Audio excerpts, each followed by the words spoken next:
Now, going over to the business blunder of the day, you have Polaris recalling some of their fancy vehicles. Now, this is brought to us thanks to the United States Consumer Product Safety Commission, perhaps the only useful government website, though granted that it is a low bar.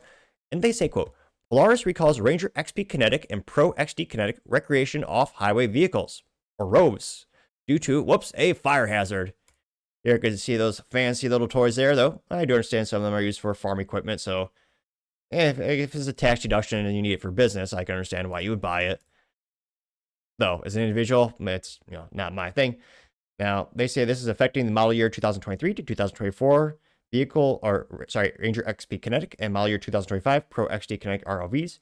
Now, the issue is water can leak through a cracked filter into ROV's high voltage charging harness components and cause a short circuit, posing a fire, which, yeah, I don't know how do you cheap out on a cracked filter?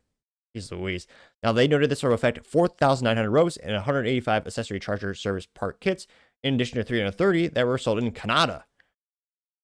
Now, there's the injuries. It appears that, they've already had at least some incidents. Now, they say, quote, the firm has received 47 reports of filter failures with the recalled ROVs, including 6 reports of melting and fire and 4 reports of smoking and sparking.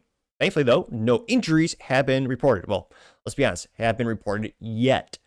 Now, this is what boggles my mind.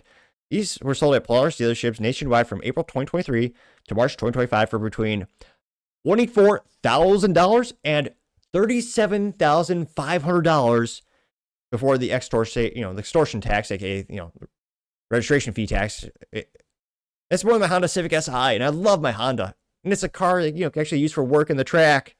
Well, granted, it's not very fast in a straight line, but still, it can be used at the track. These are more expensive than a car, and they somehow cheaped out on a filter that can crack and cause it to burst into flames. Now, granted, I know the odds are that's not going to happen at great frequency, and no one's been injured. These were manufactured I was about to say in America. Minnesota, kind of America. Some might debate, not really.